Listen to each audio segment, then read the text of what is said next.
This is the theBreaker.news podcast for the week of April 3rd, 2022.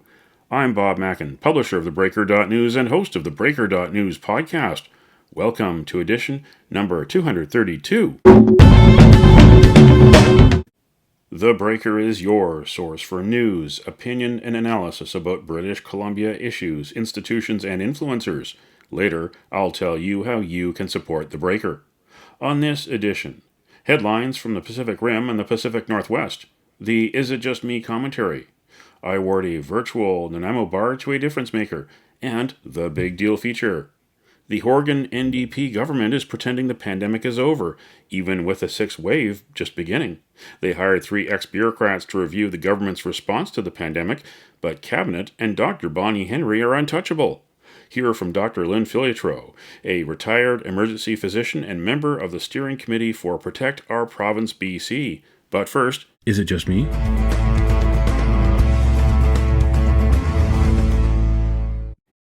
Is it just me, or are you proud that Canada is going back to the FIFA Men's World Cup after a 36-year absence? The best squad in CONCACAF under coach John Herdman will play Belgium, Croatia, and Morocco in Qatar later this year. Scoring 1 goal will be one better than 1986, the first time. But a first-round win would be huge as Canada's soccer evolution continues. It would also be nice to know how much it will cost to host matches when the World Cup comes to Canada in 2026. Vancouver Mayor Kennedy Stewart's $5 million subsidy for matches at BC Place Stadium will not be enough, based on the $290 million price tag estimated for 5 games in Toronto. Premier John Horgan balked at the bid in 2018, saying that he wouldn't give FIFA a blank check. But if Vancouver gets 2 games in 2026, it could cost taxpayers around $100 million, which is like a blank check for FIFA. FIFA brings in around $5 billion with each World Cup cycle and can afford to produce every match. Every day, BC taxpayers are hit with new costs, whether it's 25 cents for a paper cup at a cafe, or hundreds more dollars in property taxes to pay for a sewage plant boondoggle in North Vancouver. Do I have to mention the increase in gas taxes and the pay raises for members of Parliament? Affordability is a major issue amid a pandemic that is not over, while global supply chains and a war in Ukraine force inflation higher and higher. World Cup matches in 2026 would be nice to have, but not at the expense of the basic services that taxpayers deserve, like good hospitals, schools, and safe communities. What do you think? Email Bob at theBreaker.news.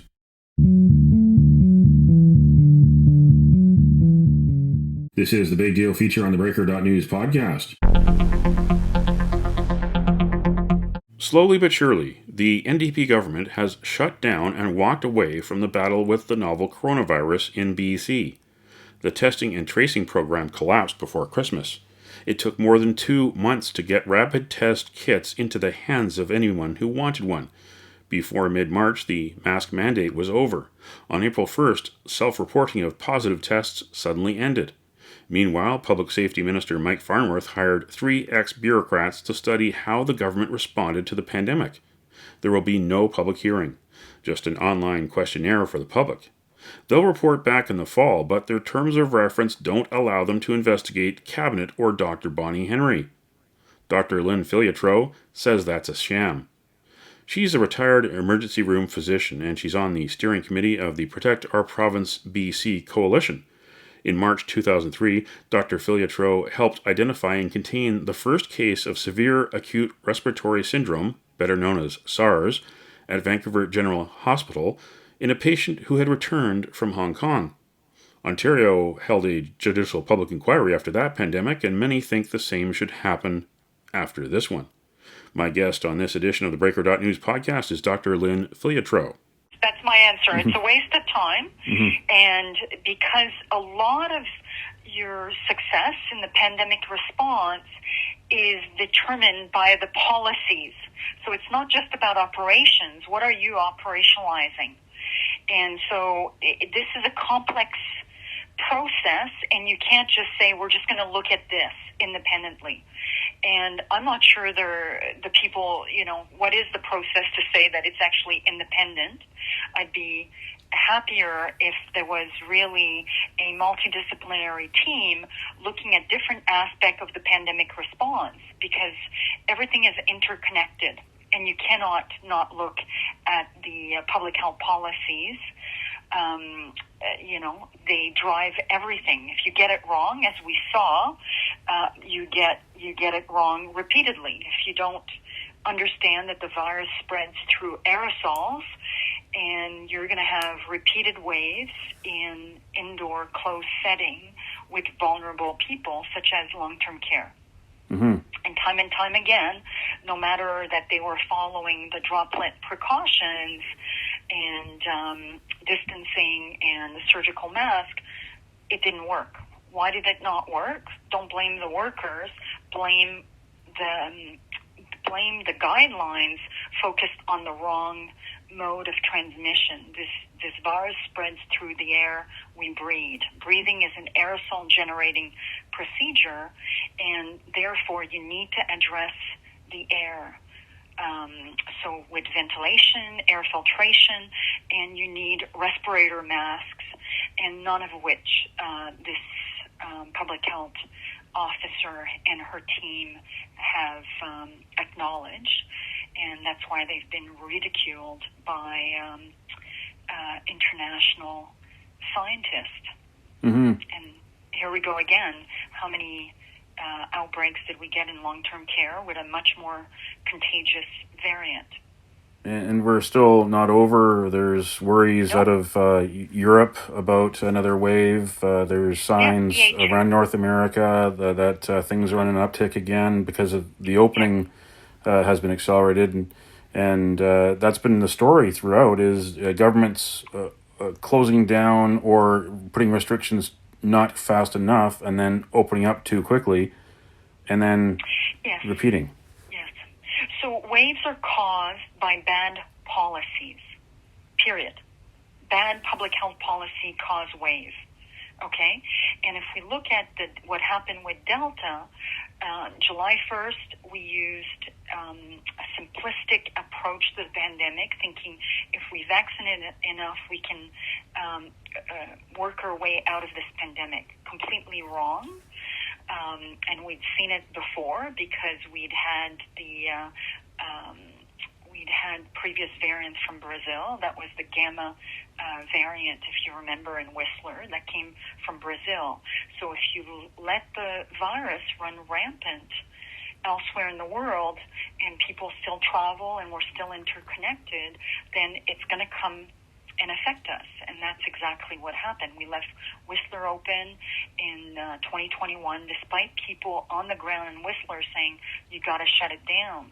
And what happened is Whistler got massive infections, number of infection and spread, and they had to roll out the vaccine urgently to try to contain it in Whistler, if you remember. Mm-hmm.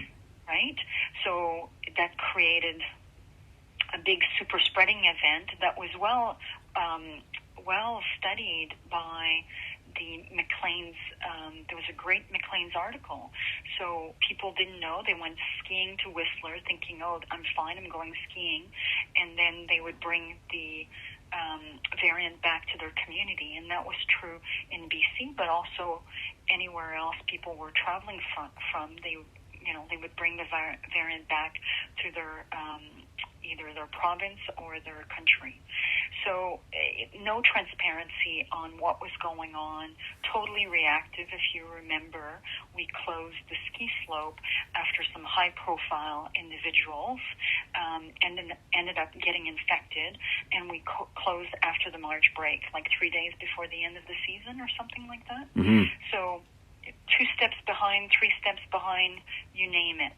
July 1st, 2021, we removed the mask mandate, and we remove it when there's still people that haven't met the age threshold to be vaccinated. So people in BC were still not fully eligible based on their age to be vaccinated. And at the same time, UK was starting to see resurgence, and it was the Delta at the time. So we do the same thing as Alberta and Saskatchewan, and then we end up with problems in Interior Health as well as Northern Health. And we opened school in September just as Delta was taking off, right? And then kids got infected because some of the public health officers still do not think that kids get COVID and can transmit COVID. And Delta showed us that was wrong. And again, Omicron, this last January, a lot of people got infected because their kids in childcare, in daycare, or in schools got infected and brought it back to the family. Right?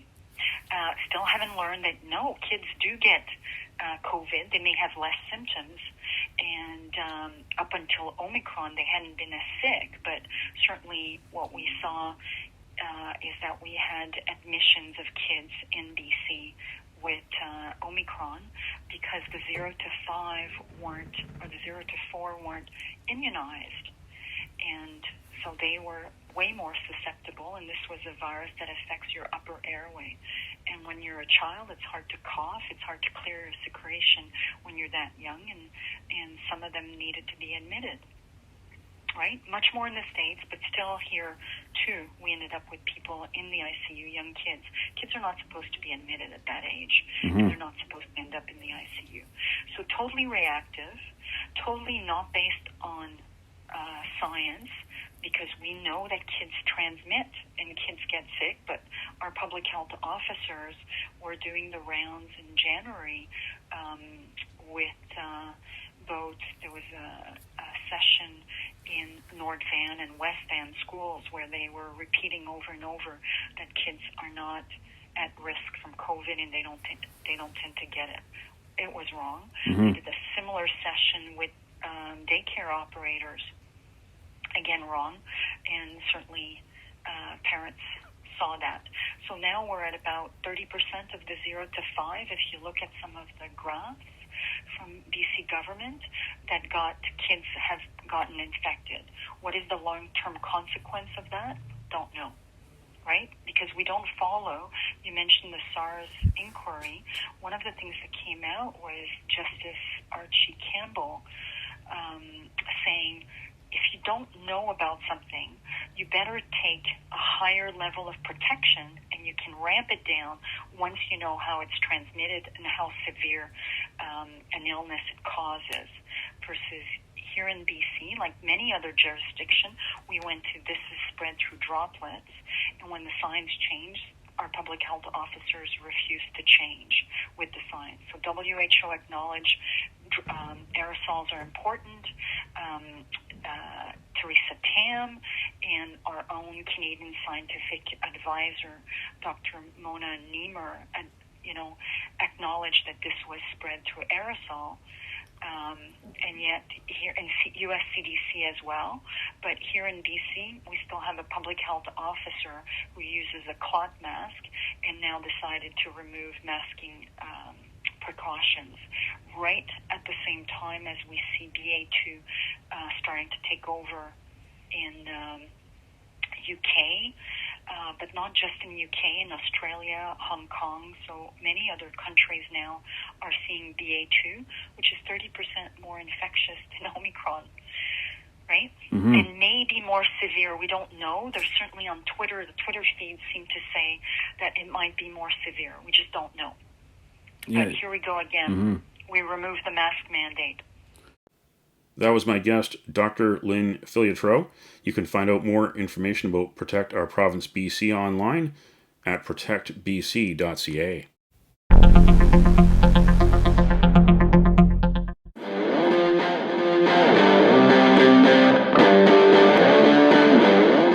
Now it's time on the theBreaker.news podcast for Around the Rim. We look at news headlines around the Pacific Rim. In the Taiwan news, love, fame, and money. Taiwan porn star reveals insights into industry. Taiwan porn star Wu Monman has revealed her reasons for entering the industry on BBC News Chinese. In a 7-minute video featuring the Taipei-based adult video actress released by BBC, she says that when she began shooting the films, it felt like she was doing something wrong. However, she could not help it. The 31-year-old says, and it has become a hobby.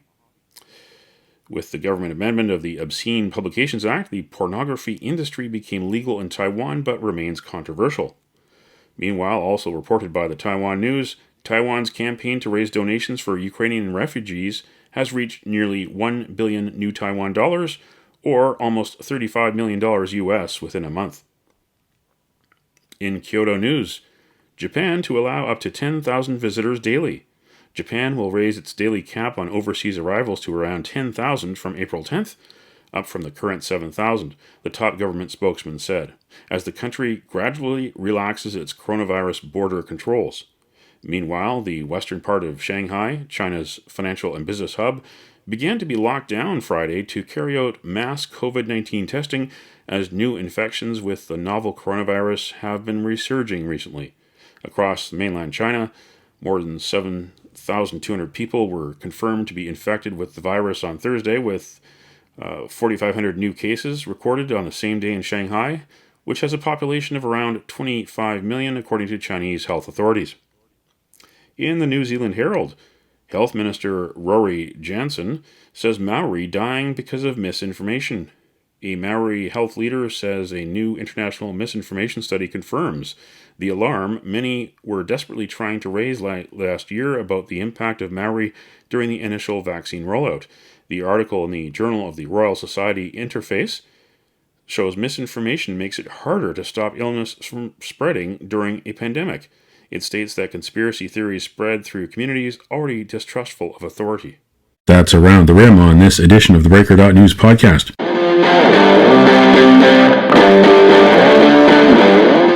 Now it's time on the Breaker.news podcast for Cascadia Calling. We look at news headlines around the Pacific Northwest.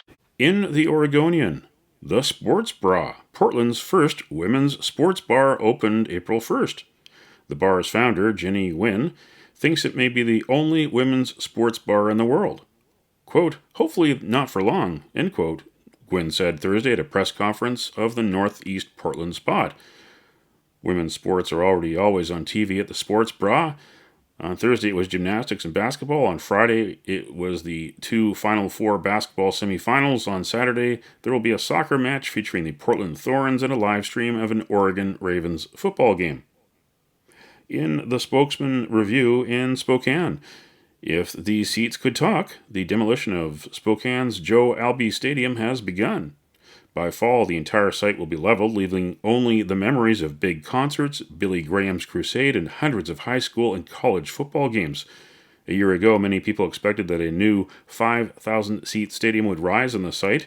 In the fall of 2018, the school district moved ahead with a capital bond campaign that included a new $30 million stadium to replace the 72-year-old park.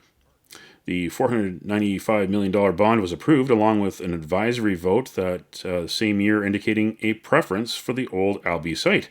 Last spring, however, the school board opted for a downtown stadium instead. In the Victoria Times Colonist, it was magical. More than 70 big killer whales spotted in one day. The largest group, spotted by the Pacific Whale Watching Association operators, was in the northern San Juan Islands, where 18 killer whales were seen. One of the most notable sightings was Chainsaw, an adult male orca born in 1978, known for his jagged dorsal fin. Big killer whales hunt marine mammals and are thriving currently due to an abundance of seals and sea lions in the region. That's Cascadia Calling on this edition of the Breaker.news podcast. And it don't matter what color you are, 'cause love will conquer hate, so you won't stand alone, you won't stand alone. The virtual Nanaimo Bar, brought to you by Spruce Hill Contracting.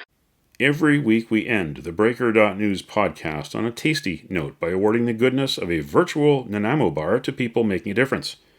A virtual version of the province's favorite dessert bar goes this week to all those in BC seeking a cure for Parkinson's disease, and to all those living with Parkinson's.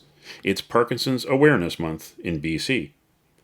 You can nominate someone for a virtual Nanaimo bar. Send me an email to bob@thebreaker.news. Spruce Hill Contracting, custom homes and renovations. Find more information at sprucehill.ca. Shoes for pokaże, що mi bracia kozacko rodo.